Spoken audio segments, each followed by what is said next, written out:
Hello and welcome to this O&DR Modurol video, Extra Exhaust Trims.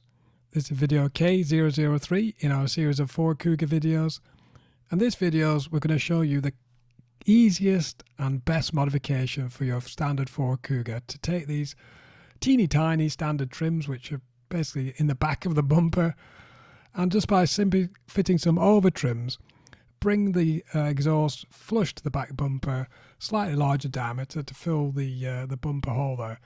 It's a really quick and easy mod. So we bought some of these quality stainless steel exhaust trims from the internet. However, there's no fixings or instructions with the exhaust trims, and we had to figure out how to fit them. So this video we're going to show you what we found out. There was a couple of options we tried.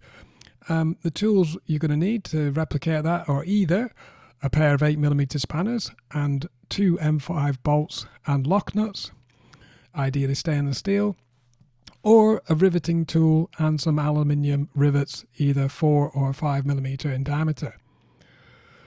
This video I'm going to break down into 4 sections where we found the exhaust trims, show you how easy they are to fit, and there's 2 sections then in the different methods of locking the trims off so they don't fall off as you're going down the road. If you're enjoying this video or find it useful, there's more content on our channel, O&DR Modurol, and if you do find this video useful or interesting, please don't forget to press the thumbs up at the end.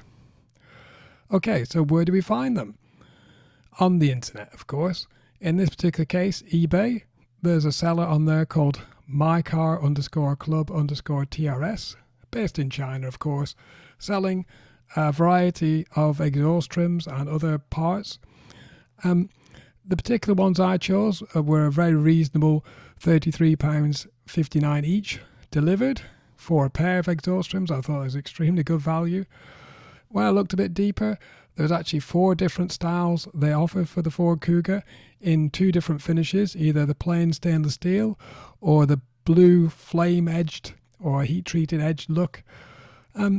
Not really my kettle of fish, that blue look, so I went for a standard looking trim, more in keeping with the OEM style.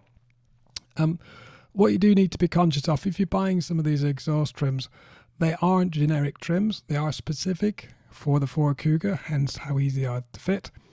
And in order to make sure you get the right ones, you need to look for these internal spot welded brackets or spacers or clips inside the internal bore.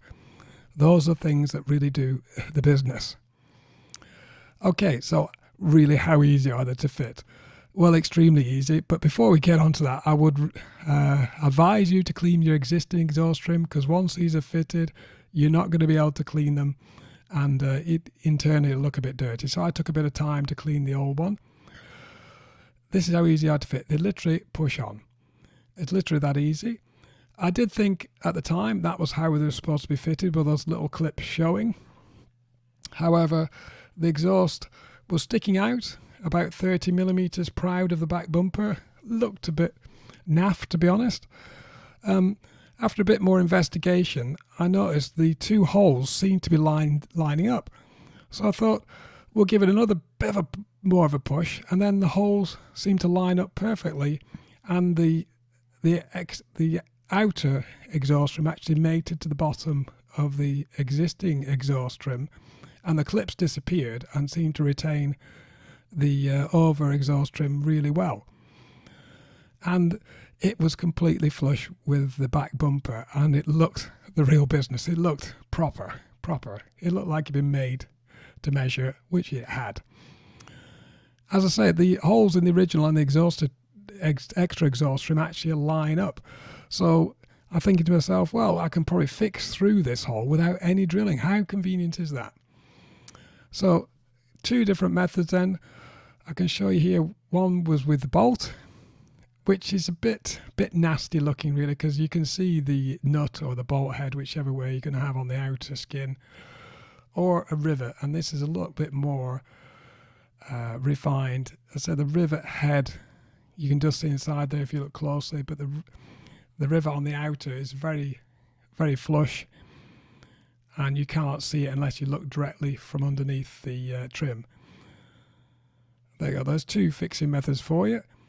So in detail then, the locking with the bolt. So you get your stainless steel M5 bolt and your lock nut, tighten them up.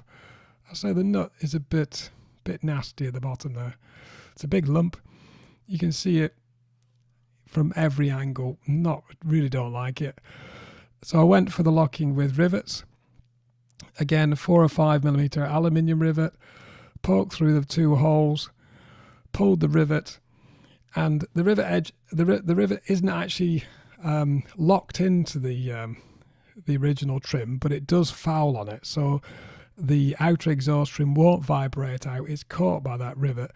And if somebody takes a fancy to exhaust trims, they're not very easy to pull off. Obviously, you could try and drill it off, but the rivet will spin. It'll be really awkward. It's not an easy thing to get off now. So a bit of an anti-theft deterrent and stop them falling off. There you go. And with the rivet head is quite flush, as I say, and it's difficult to see unless you can completely underneath. So here we have the completed look. Apologies, I'm now going to wash the car. Do the mods first, wash it afterwards. I think they look a real good upgrade.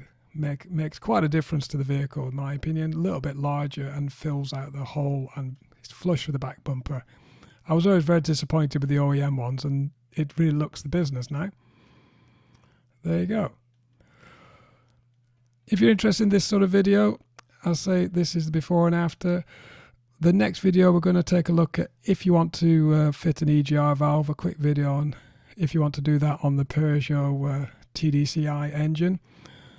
Thank you very much for watching. If you found the video useful and interesting, please like, comment, share and subscribe if you'd like to see more Kuga XK8 and Leaf videos.